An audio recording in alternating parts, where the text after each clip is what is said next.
Bonjour, j'espère que vous allez bien. Et bien dans cette vidéo, nous allons voir comment est-ce qu'on peut faire quelques saisies en utilisant Excel. La fois passée, on avait parlé de l'introduction d'Excel. On avait montré où est-ce qu'on peut faire la saisie et qu'est-ce qu'on peut faire pour enregistrer, pour ajouter d'autres feuilles. Mais aujourd'hui, je vais vous montrer maintenant en détail comment est-ce qu'on peut faire la saisie en commençant petit à petit jusqu'à ce que nous allons atteindre les niveaux supérieurs avec Excel. Alors, n'hésitez pas de vous abonner si ce n'est pas encore fait. On démarre. Par défaut, quand nous sommes dans l'onglet accueil, la police est calibrée et la taille est 11. Ça, c'est par défaut. Même dans d'autres programmes tels que Microsoft Office Word, PowerPoint, et Publish, toute donc la suite de Microsoft Office, par défaut, c'est ce que vous voyez. Alors, nous allons essayer un peu de faire une petite saisie en commençant par exemple ici je mets numéro, je mets là-bas numéro, ici on peut mettre jour, date, on peut arrêter par là. Prenons par exemple, ici nous avons le numéro 1, 2, 3, 4 jusqu'à ce qu'on peut arrêter par exemple la 10. Le jour, on dit par exemple, on prend la date d'aujourd'hui, on dit que nous sommes le 17 décembre 2021. Voilà. Non, la date c'est ici, hein, donc je dois effacer là-bas. Je mets 17 décembre 2021 et les jours ici, aujourd'hui c'est vendredi. Je vais mettre par exemple vendredi, je mets seulement vendredi comme ça. Je m'arrête par là. Le jour je mets non, le numéro je mets numéro 1, numéro 2, je m'arrête par là. Maintenant, prenons par exemple que je dois avoir plusieurs lignes, 10 lignes par exemple, 20, ainsi de suite. Mais dans notre exemple, nous allons prendre seulement 10 lignes. Et comme nous aurons 10 lignes, le jour ainsi que les dates doivent se suivre séquentiellement. Donc tel que là-bas, nous avons vendredi, ici c'est vendredi. Après vendredi, c'est samedi. Après samedi, ça sera dimanche. Après dimanche, ça sera lundi, ainsi de suite. Alors, comme on s'est dit que ça doit être de la façon que je viens de vous expliquer, je n'aurai pas, avec Excel, je ne peux pas commencer à écrire numéro 1, 2, 3, 4 jusqu'à 10. Je vais me fatiguer inutilement. Excel nous facilite pour faire ce que nous appelons la sélection multiple et faire la copie incrémentée. Pour ce faire, comme les numéros doivent se suivre donc à une grandeur de 1, pour ce faire, je vais écrire seulement 1 et 2. Après avoir écrit 1 et 2, je vais les sélectionner. Comment est-ce que je viens de sélectionner? Je sélectionne dans la première cellule, je clique le bouton gauche de la souris sans pourtant lâcher et je défile vers le bas, puis je lâche. Ou bien je peux faire ceci, je sélectionne la première cellule, j'appuie sur la touche CTRL du clavier et je sélectionne la deuxième cellule. Là, je viens de sélectionner ça. On peut faire de la façon pareille que pour sélectionner. Mais je sélectionne les deux cellules en utilisant la souris de mon ordinateur. Après avoir sélectionné, vous verrez au coin inférieur droit, il y a comme un bouton en quelque sorte. Je vais aller au coin.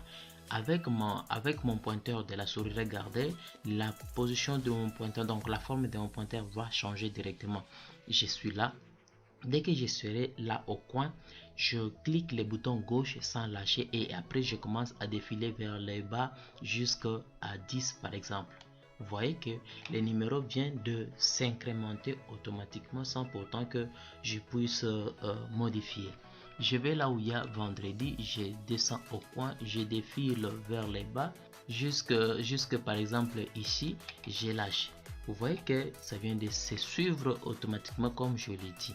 Là où il y a la date, J'ai des fils aussi vers les bas, jusque là par exemple. Vous voyez que le date aussi vient de se modifier facilement sans pourtant que je puisse écrire, saisir moi-même manuellement. Maintenant, après avoir fait ceci, on peut par exemple vouloir mettre en forme, mettre le titre en gras, ainsi de suite en italique, changer de couleur.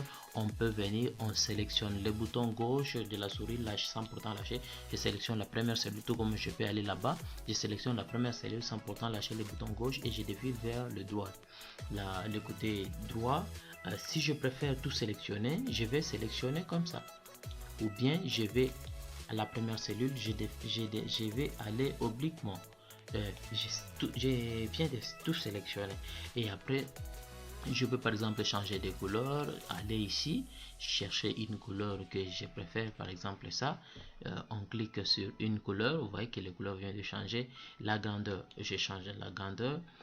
Comme ici c'est calibré, on peut vouloir modifier, on clique là-bas et on cherche une police que vous aimeriez. Par exemple, je prends par exemple Aria Black, vous voyez que ça vient de prendre ainsi. La taille, je peux venir ici et je cherche une taille qui me plaira. Tout comme je peux aller là où il y a le A ici, j'agrandis, je clique le bouton gauche progressivement et vous voyez que la taille vient de s'ajouter, ou bien je peux cliquer là-bas pour diminuer la taille de mes textes.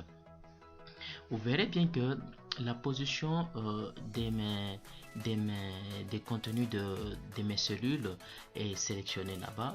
On voit que c'est sélectionné. Si je préfère le placer au milieu, je peux venir ici, je clique, ça se place au milieu. Si c'est à droite, commencez par le côté droit ou bien le contraire. Vous voyez, ça dépendra de tout ce que vous voulez. Vous voyez, c'est de cette façon qu'on peut faire cela. Mais vous constaterez que bien jour, la colonne de jour, il y a de ces informations qui ne s'affichent pas correctement. Je vous ai dit la fois passée comment est-ce que vous devrez agrandir la cellule, soit en venant ici double-cliquer ou bien le faire manuellement cliquer sans pourtant lâcher et le défiler vers le côté droit. Mais là, je ne vois pas. Mais par contre, si je suis là, je double-clique directement, la colonne s'automatise de soi. Vous verrez par exemple ici, si je clique, je double-clique, vous voyez que la colonne vient de s'ajuster selon la grandeur des contenus d'une cellule plus longue par rapport aux autres. C'est de cette façon ça c'est fait. Je peux venir aussi ici, je double-clique pour essayer un peu d'arranger très bien. Vous voyez que ça vient de s'ajouter, mais là on ne voit pas où est les titres, mais il n'y a pas vraiment de différence. Je vais sélectionner les titres, je le place au milieu par exemple comme ça, vous voyez bien, et je peux ajouter encore la taille, hein. J'ajoute un peu la taille pour essayer un peu de séparer. Si vous voulez changer de couleur, vous pouvez changer sans problème, cela dépendra de vous. Je pense que vous venez de voir comment est-ce qu'on peut faire la recopie incrémentée ou bien comment est-ce qu'on peut faire la saisie. La fois passée, je vous avais parlé une petite partie de la saisie. Aujourd'hui, vous venez aussi de voir une autre partie de la saisie. Et pourquoi pas, on peut aussi ajouter une autre chose. Vous voyez qu'avec Excel, quand j'écris, je saisis comme ça et que par exemple je dois imprimer, ces carreaux que vous voyez ne seront pas affichés. Mais pour que vous puissiez ajouter des carreaux à vos contenus de la feuille, qu'est-ce qu'il faut faire? On doit sélectionner les contenus et aller ici. Nous sommes toujours dans l'onglet accueil. Vous voyez ici il y a bordure qui est là, donc je vais chercher une bordure. Il y a bordure inférieure, donc c'est en bas, bordure supérieure, bordure gauche, bordure droite, aucune bordure. Tel que là, ce que je viens de sélectionner, il n'y a aucune bordure. Mais dans le cas où je préfère ajouter toute le bordure, je clique sur toute le bordure. Vous voyez qu'il y a deux bordures partout et c'est de cette façon qu'on peut faire pour ajouter deux bordures. Mais si je préfère enlever le bordure, je sélectionne, je viens encore là-bas, je prends aucune bordure. Donc il y a plusieurs bordures que vous pouvez ajouter, mais je prends seulement aucune bordure pour supprimer. J'espère que vous aviez compris comment est-ce qu'on peut faire la recopie incrémentée tout en saisissant quelques contenus sur votre feuille d'Excel.